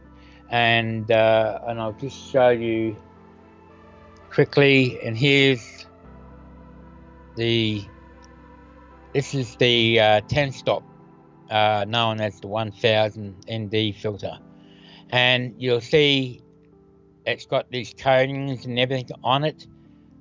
Fuel coating, scratch resistant. It's shot glass. It's not cheapy glass or anything like that. And it sits in a frame. I'm holding the frame. I'm not actually what's that blue roller on the top there, Brett? You want to just explain that? Oh yeah, that little blue roller there, it's to lock that frame around the glass. So when you pull the glass, when you put the glass and drop it into the frame, it's got a little lip down the bottom, and then it slides in and you lock it, and then when this is over the side and it's fully in, and then you can move this blue roller into the middle and it locks it. And so it locks the frame onto the glass. Yeah, and it can't securely come out. Yeah. So this is the best system I've seen, and not holding the glass. So no fingerprints. No fingerprints or anything. You're holding it by the frame. So, and then when you're picking it up and you go to put it in the frame, it just slides in from the top, and then that locks down in place. So, yeah, and that's the reason why you've got to have these here to control your CPL and rotate it. And so that's that one, and then you got the next one, which I got the next one here is the grad. That's a 16 stop grad. You'll see the little sticker up the top. Yeah, unfortunately it's mirror wrong. We can't read it. Oh, I can't read it. Okay. But it's a soft grad. See, it's the bottom part is clear and the top part isn't, and you raise that up and down to your horizon and so forth. So that one goes just in front, like so, and till it goes down to the bottom, or till you get it halfway down. Can you just show them a geared frame? Yep. Like the gear ring in the frame? And there's the gear, and there's a little button, and I believe yours doesn't have the button. Yours is the older version. Yeah, my one hasn't got that. It's got the cutout hole for it, but it's missing. There's a little button on the side, and you push that in, and that allows this wheel to come out. And I have to turn that around this way, guys. So it's basically like that gear is that wheel is to turn the gradiating filter up and down. So I can move that wheel out, in and out. Probably heard that click. And what it does, when I turn that wheel, no, I didn't do it. Here we go. And when I turn that wheel, I'm turning this wheel, and you'll see it. That didn't. It's much easier when the whole thing is on the lens. Right. And then now when I turn this wheel, you'll see it drops.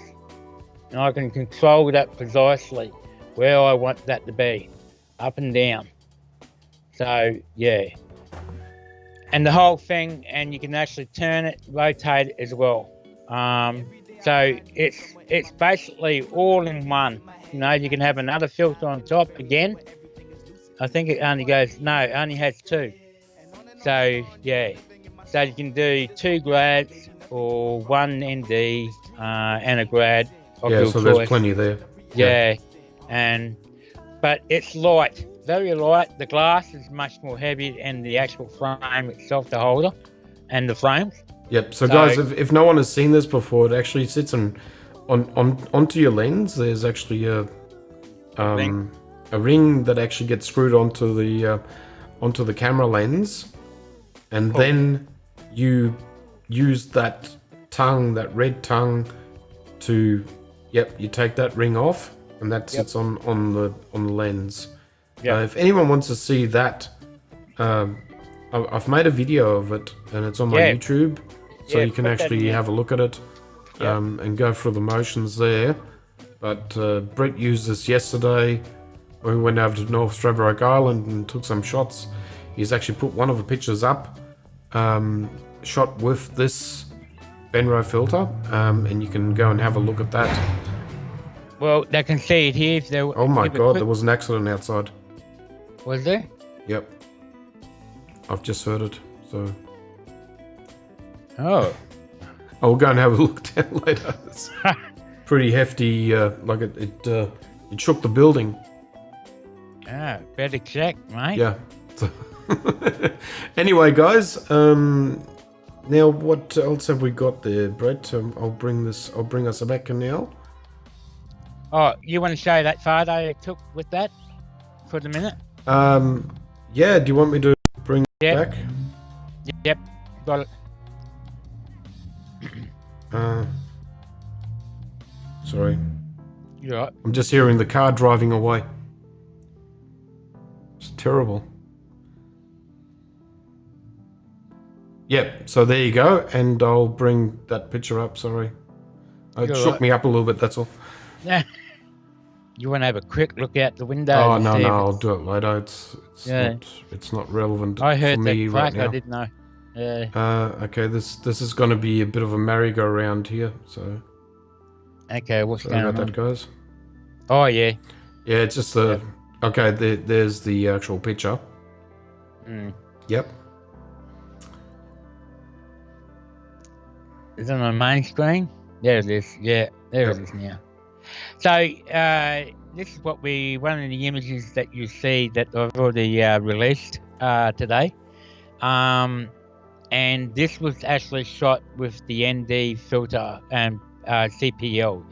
I didn't use the grad because the sun was on my back. So facing my back. So we're looking the same direction on the light is. So I didn't need to use the filter for the top part. If you see up here where my pointer's going around.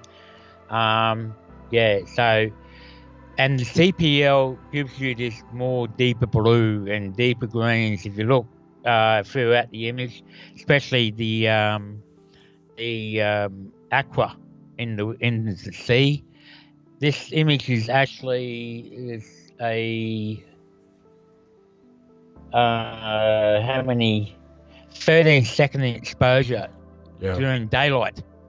Now, this is one of the reasons why I like doing well, actually, I'll just tell you it's F16 at 16 mil this shot. Yeah. So, but this is one of the reasons why I love ND filters and that, because it allows me to do water movement, cloud movement in the sky during the daytime, not just in the morning or sunset, and you can go out the middle of the day and put your ND 10 stop filter, and a lot of you other guys in the group, you would have seen a similar photo what Mark did. You shot yours on the AR4 with the 24 The A7R4, yeah. G-Master. Yep. Yeah, and you were using a circular ND filter, weren't you? Yeah, yeah. Yep. So he would have got a similar shot. This image I did edited it. You're seeing the edit version, but it's really not much more different to what you see directly from the out of camera. But anyhow, I thought I'd show you this and show you. We'll put a link of these Benro filters kit in the under the video if anybody wants to check them out. And Sharon's just asking you, was there much editing later, Brett? There was a bit about probably 15 minutes to just to polish it up a bit more. It didn't really need a lot. It just and don't forget, you're looking at a 24 megabyte image here, not the R4 where Mark he'll have a lot more detail because he's shooting 61 megabytes. Yeah, so, I don't know if people realize, but actually on the mountain, when you look at the center of the picture, you'll see there's people standing on that mountain as well, guys. Oh, zoom in. About half, and I don't know if that's going to be clear though. But there you go. There's people there on the mountain there, and there's a track that goes around right around. If no one has ever been to North Stradbroke Island, it's really very, very picturesque and really worthwhile going and having a look at it. So, but only I thought I'd show you all of that. That was just my little bit of a show and tell. So, excellent. Okay, back over to the main screen, Mark. Yep, you're back on. We're back on the main screen. Okay. So anyhow, but we'll put a link down below if anybody is interested in those Benry filters system. Yes, they do make tripods, and not many people know that they actually do ND filters and German shot glass filters and that. So they really impressive gear. And if anybody wants to buy them, if you go to the Benro site, we'll put down a link, and you can use my code BH10, and you get 10% off. So that the it's called maxim.com.au. Yep, that's correct. Yep. And the and if you put down BH10, BH10, BH10, you get 10% off. So anyhow, 10% off. Yep. But anyhow, guys, so you haven't been over to Straddy. Try it out, guys. I mean, it's really worthwhile going and having a look. Apart from that, Brett, I mean, I'm just going to put down our reminder on people that actually go want to go on a photo walk, that we are doing one on the 19th. That's correct. 19th, yeah. So be there or be square, and just to brain it all in.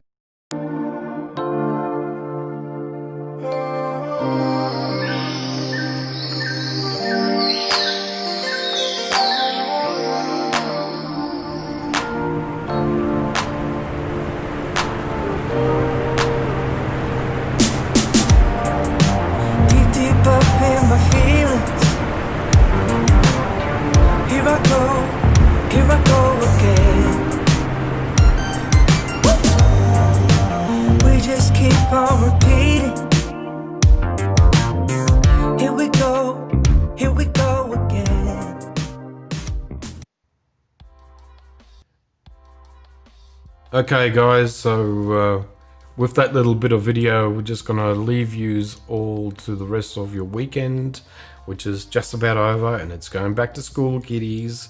So it's all good. and we'll be back on, whenever we can. I mean, Sunday is probably going to be the photo walk, so it's probably going to not be a live show, because I think we'll be just too late getting home, Brett. Yeah, that's pretty much. Yeah, right. So Yep, I'm gonna have a discussion with Brett about what we're gonna do, if we're gonna do another we can weekend do it off Saturday on live shows, or I gotta It's up, work out yeah. what I'm doing with Yeah, my trip. Yeah. that's right. Okay, guys. So thank you for everyone for watching and being here, and I hope this has helped everyone again. right. You know, and thumbs up. Please give us thumbs up, and if you are new to this channel, you know, like, subscribe. We need subscribers, and we're gonna run the outro again, and night all. And thank you everyone that actually submitted their CC images thank for you us to very CC, much, guys. and we love doing them. So next time the show is on again, do your submissions again, and we'll go through them again, and we'll try and be gentle as usual. Okay, until then, bye bye everyone. Take care. Keep on shooting.